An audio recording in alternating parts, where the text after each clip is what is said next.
पिछले साल विजयादशमी के दिन रक्षा मंत्री राजनाथ सिंह ने फ्रांस में इस संघारक शस्त्र की पूजा की थी। उस समय फ्रांस ने इन विमानों को हमारे पायलटों को सौंपा था।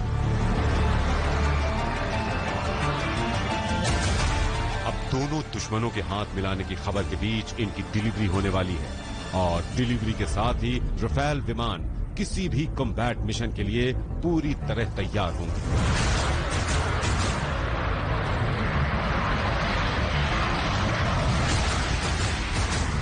यानी इनमें 500 किलोमीटर की रेंज वाली क्रूज मिसाइल और 150 किलोमीटर तक मार करने वाली मीटियोर मिसाइल लैस होगी। आसानी से पकड़ में न आने वाली अचूक मिसाइलों से लैस ये लड़ाकू विमान चीन पाकिस्तान के हथियारों से बहुत आगे है। चीन के साथ बढ़ते सैन्य तनाव के बीच मौजूदा हालात से निपटने के लिए भारतीय वायुसेना पूरी तरह से मुस्तैद है, लेकिन आने वाले दिनों में राफेल लड़ाकू विमान के आने से भारतीय वायुसेना की मारक क्षमता कई गुना बढ़ जाएगी। खासतौर से 150 किलोमीटर तक मार करने वाली मीटियोर मिसाइल और दूसरे हथियारों से लैस 6 राफेल लड़ाकू विमानों के भारत आने से भारतीय वायुसेना के सामने दुश्मन कहीं नहीं ठहर पाएगा। चीन पाकिस्तान जैसे दुश्मन देश हिमाकत पर उतरे तो रूस, अमेरिका और इजराइल जैसे दोस्त कम से कम समय में हथियारों से मदद के लिए तैयार हैं। इस साल 26 फरवरी को जब भारत ने पाकिस्तान को उसके घर में घुसकर मारा था, तब मिराज लड़ाकू विमानों ने इजराइल में बने स्पाइस 2000 बम बरसाए थे। अब चीन का इलाज करने के लिए भारत इजराइल से और भी स्पाइस बम खरीदने जा रहा है।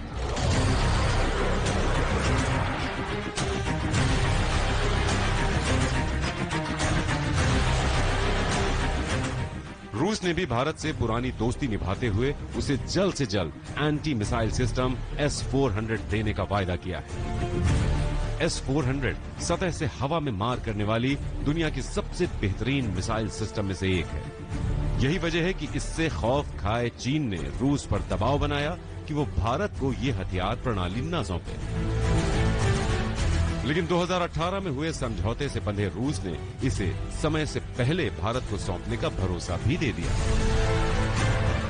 मुझे भरोसा दिलाया गया है कि ऑनगोइंग कॉन्ट्रैक्ट्स को मेंटेन किया जाएगा और न केवल मेंटेन किया जाएगा बल्कि उनको और तेजी से कम समय में पूरा भी किया जाएगा।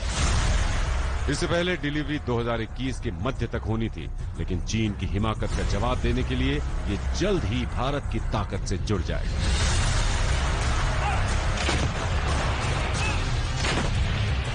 चीन को करारा जवाब देने के लिए अमेरिका से खरीदी गई M777 होवित्जर तोप तैयार है।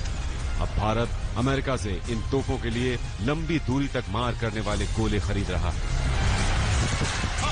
जीपीएस नेविगेशन सिस्टम और सैटेलाइट सिग्नल की मदद से ये गोले अपने टारगेट को भेदने की क्षमता रखते हैं।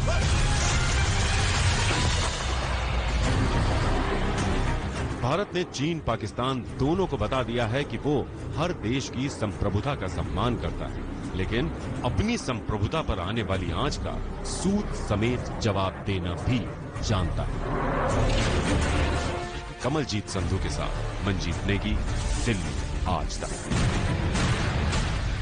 पूरी दुनिया में चीन की छवि भस्मासुर जैसी बनती जा रही है, जिसे अपनी तबाही की भी चिंता नहीं है। भारत से भिड़ने के साथ ही वो अपने पड़ोसियों से भी उलझ रहा है। बेलगाम होते जा रहे चीन की अब अमेरिका ने नकेल कसनी शुरू कर दी है।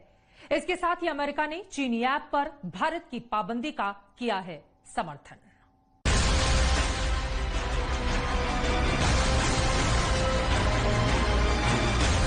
दुनिया की कूटनीति में भारत का दबदबा जहां बढ़ता जा रहा है, वहीं भारत से टकराने वाला चीन दुनिया के बड़े बड़े देशों को अपना दुश्मन बनाता जा रहा है।